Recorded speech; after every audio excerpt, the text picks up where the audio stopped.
Hello बच्चों, आज मैं आपको कक्षा 7वीं जिसका विषय है मेरे पास गणित, इसकी वर्कशीट नंबर 9 कराऊंगी जिसकी डेट है मेरे पास 22 अक्टूबर 2020। आज की वर्कशीट का टॉपिक है हमारे पास त्रिभुज और इसके गुण। तो आज हम त्रिभुज के बारे में कुछ और जानेंगे, ठीक है, और इसके गुणों के बारे में जानेंगे। ठीक है, देखो स्टार्टिंग में आपसे कुछ चीज पूछ रहा है यहाँ पर।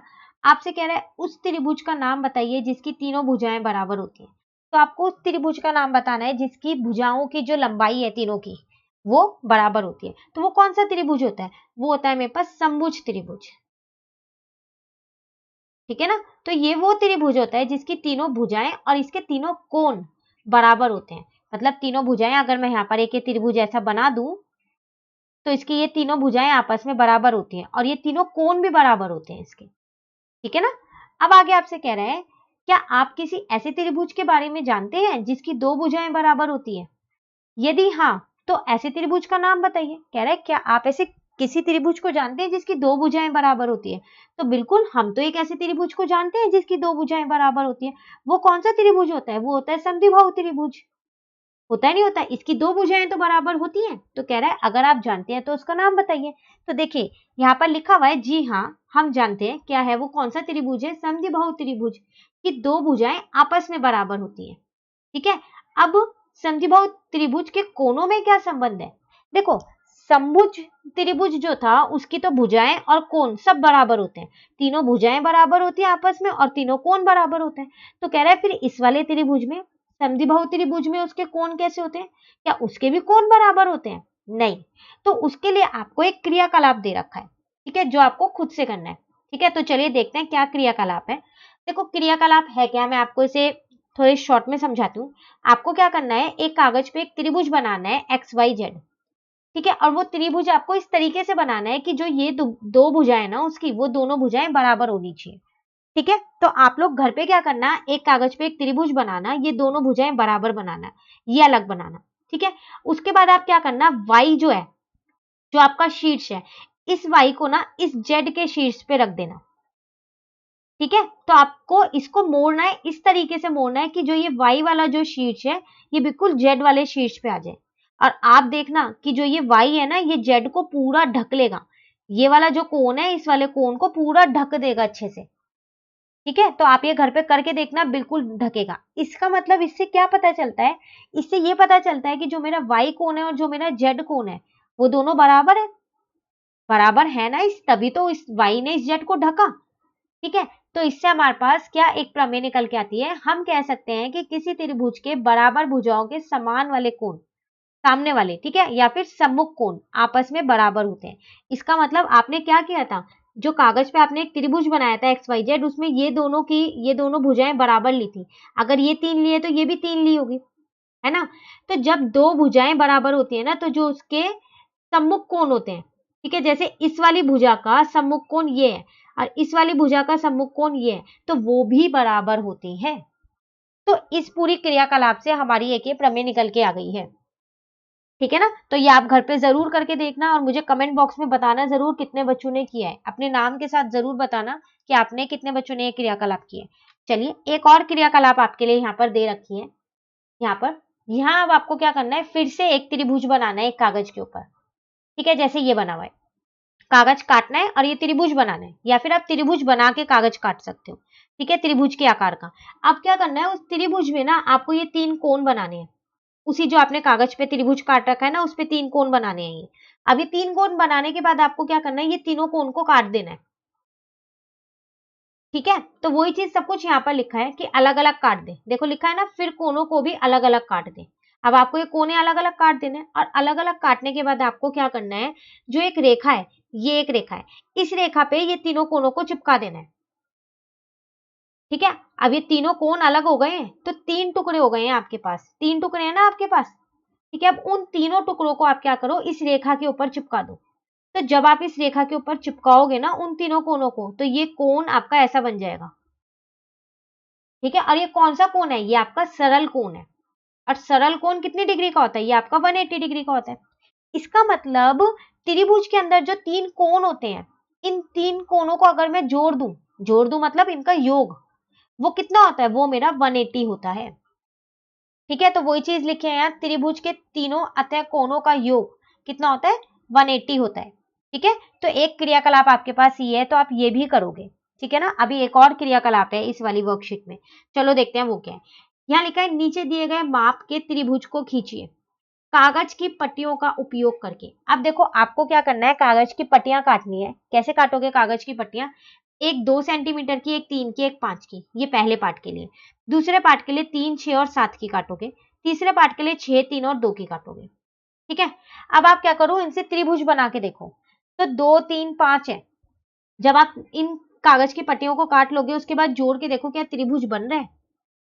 बन रहा है तो हाँ बन रहा है। ठीक है, त्रिभुज को खींचिए, नहीं बन रहा तो ठीक है नहीं बन रहा।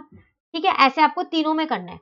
तो इसके नीचे एक लिखा है आप पाएंगे, ठीक है, कि आप केवल उन्हीं त्रिभुज की रचना कर सके जिनमें दो भुजाओं के माप का योग तीसरी भुजा के माप से अधिक है। कह रहा है आपके पता है जो ये 3 पार्ट दे रखे हैं इनमें त्रिभुज बनेंगे या नहीं बनेंगे, सिर्फ उन्हीं पार्ट में त्रिभुज बनेंगे जिसमें दो भुजाओं का योग, जब आप दो भुजाओं को जोड़ो तो वो तीसरी भुजा से बड़ा हो, तभी बन पाएगा त्रिभुज। जैसे अगर मैं आपको पहला पार्ट बोलूं तो ये था आपका 2 सेंटीमीटर, 3 सेंटीमीटर और 5 सेंटीमीटर ना, तो मैं इन दो भुजाओं का अगर योग करूं तो 5 आएगा। तो ये तो 5 से बड़ा नहीं है तीसरी भुजा से, ये तो तीसरी भुजा के बराबर है। बराबर है नहीं है, तो इसका मतलब इसमें त्रिभुज नहीं बन पाएगा आपका। लेकिन फिर भी आपको वो पट्टियां काट के बना के देखना है कि बनेगा या नहीं। ठीक है, अगर मैं दूसरा पार्ट देखूं तो 3 है, ठीक है, एक 6 है और एक 7 है। इन दोनों का योग करके देखती हूँ तो ये आएगा मेरा 9। तो ये तो बड़ा है, इन दोनों का योग तीसरी भुजा से बड़ा है ना, तो इसका मतलब इसमें त्रिभुज बनेगा आपका। तो आप पट्टियां काट के देखना और बना के देखना कि बिल्कुल बनेगा ही बनेगा। ठीक है, ऐसे ही आप तीसरे में देखना कि बनेगा या नहीं बनेगा। ठीक है, तो इससे आपको ये पता चला कि अगर हमारे को 3 चीजें दे रखी हो, 3 भुजाओं की लंबाई दे रखी हो, तो त्रिभुज जरूरी नहीं है बने ही बने। त्रिभुज तभी बनेगा जब दो भुजाओं का माप तीसरी भुजा के माप से अधिक होगा। दो भुजाओं के माप को जोड़ना है। ठीक है ना, चलिए अब आगे देखते हैं। अब कुछ ऐसे क्वेश्चन हैं जो हमें खुद से करने हैं। आपसे कह रहा है निम्न त्रिभुजों में कोण x का माप ज्ञात कीजिए। आपको x का माप निकालना है। देखो अभी हम पीछे करके आए हैं कि एक त्रिभुज के जो तीनों कोण होते हैं उनका योग कितना होना चाहिए 180। यही करके आ रहे हैं ना अभी हम। तो चलिए यहाँ पर देखते हैं हम अपना। तो इसका मतलब 50 प्लस x प्लस 60 डिग्री, इन तीनों का योग भी 180 होगा जब पीछे हम ये करके आए हैं। ठीक है, और हम लिखेंगे क्या यहाँ पर, तो हम यहाँ लिख देंगे त्रिभुज के तीनों कोणों का योग कितना होता है 180 होता है। ठीक है ना, तो इसका मतलब ये हो गया 110 plus x is equal to 180। तो यहां से मेरा x का मान आ गया, कितना आया 180 माइनस 110, प्लस का उधर जाके माइनस का हो गया, x आ गया आपका 70 डिग्री। तो लो आपका x निकल गया। कोण ही तो बताना था, x कोण कितना आया 70। उसी तरीके से दूसरा देखते हैं। यहाँ पर आपको कह रहा है कि वही बताना है, x का मान बताना है। तो चलिए एक हो गया x, एक हो गया 30। अब यहाँ पर तीसरा कोण तो मुझे दे नहीं रखा कितनी डिग्री का है। तो आप ध्यान से देखो, जो ये L बना है इसका मतलब होता है ये 90 डिग्री का कोण है। हमेशा आप ध्यान रखना ये 90 डिग्री का ही साइन है। ठीक है, तो इसका मतलब ये मुझे 90 दे रखा है। 180 इजिकल टू में रीजन यही सेम आपको लिखना है।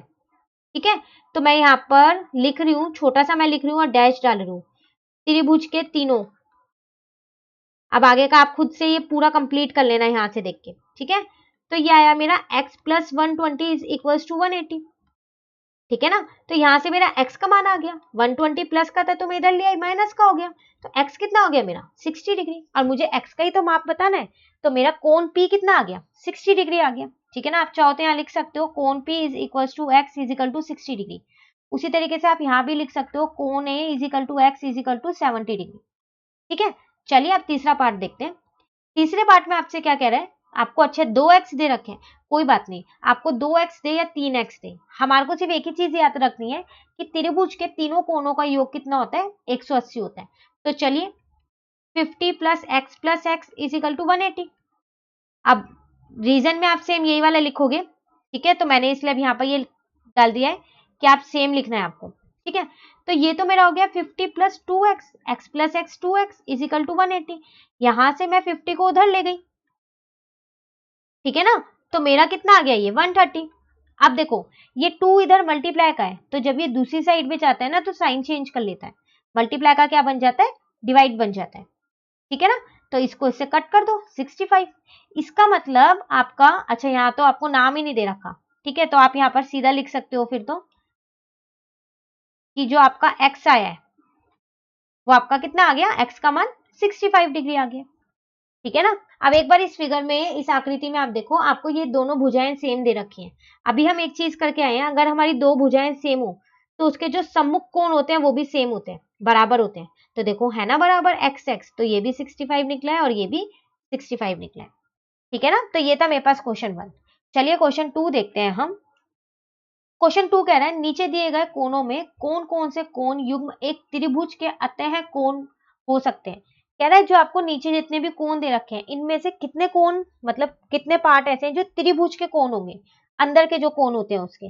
तो आपको तो पता है ना जो त्रिभुज के अंदर के कोण होते हैं उन तीनों का योग कितना होता है, 180। तो अगर इनका 180 आ रहा है हर एक का योग, तो ये त्रिभुज के अंदर के कोण है, नहीं तो नहीं है ना। तो चलिए देख लेते हैं फिर हम यहाँ पर। तो पहले मैं क्या करती हूँ, इन तीनों को जोड़ देती हूँ। तो जब मैंने इन तीनों को जोड़ा तो मेरा तो 1 से 90 आ रहा है, लेकिन आना कितना चाहिए, 180 आना चाहिए ना। तो इसका मतलब ये नहीं है, ठीक है ना। तो क्या लिखूं मैं यहाँ पर, तो लिख देती हूँ दिए गए कोण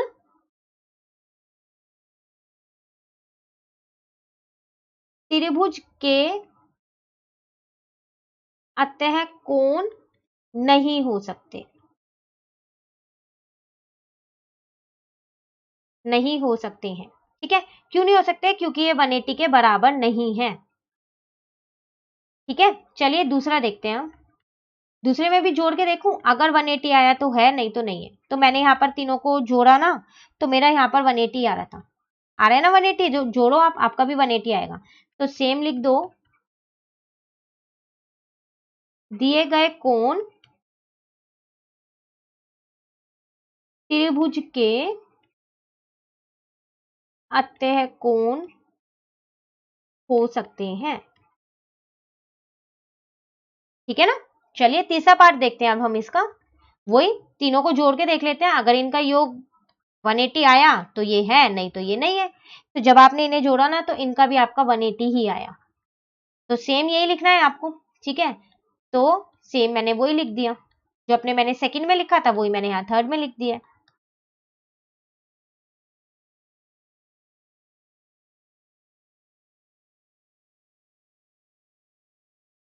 ठीक है। अब एक पार्ट है गया, फोर्थ पार्ट,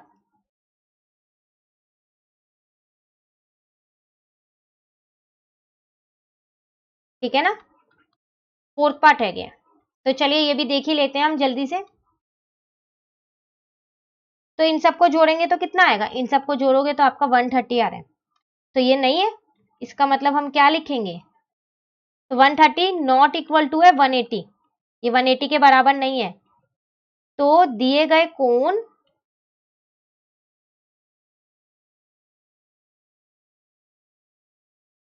त्रिभुज के अतः कोण नहीं हो सकते हैं, ठीक है। तो आपको यही बताना था वो हो सकते हैं या नहीं हो सकते। तो दो हो सकते हैं और दो नहीं हो सकते, 180 आ रहा है योग उनका, तो हो सकते हैं, नहीं तो नहीं हो सकते, ठीक है। तो यहीं पर ही हमारी आज की वर्कशीट खत्म होती है। अब वर्कशीट नंबर 10 जो है वो हम अपनी नेक्स्ट वीडियो में करेंगे। तो अगर आपको ये वीडियो अच्छी लगी तो आप इसे लाइक जरूर कीजिएगा और मेरे चैनल को सब्सक्राइब कीजिएगा। Thank you.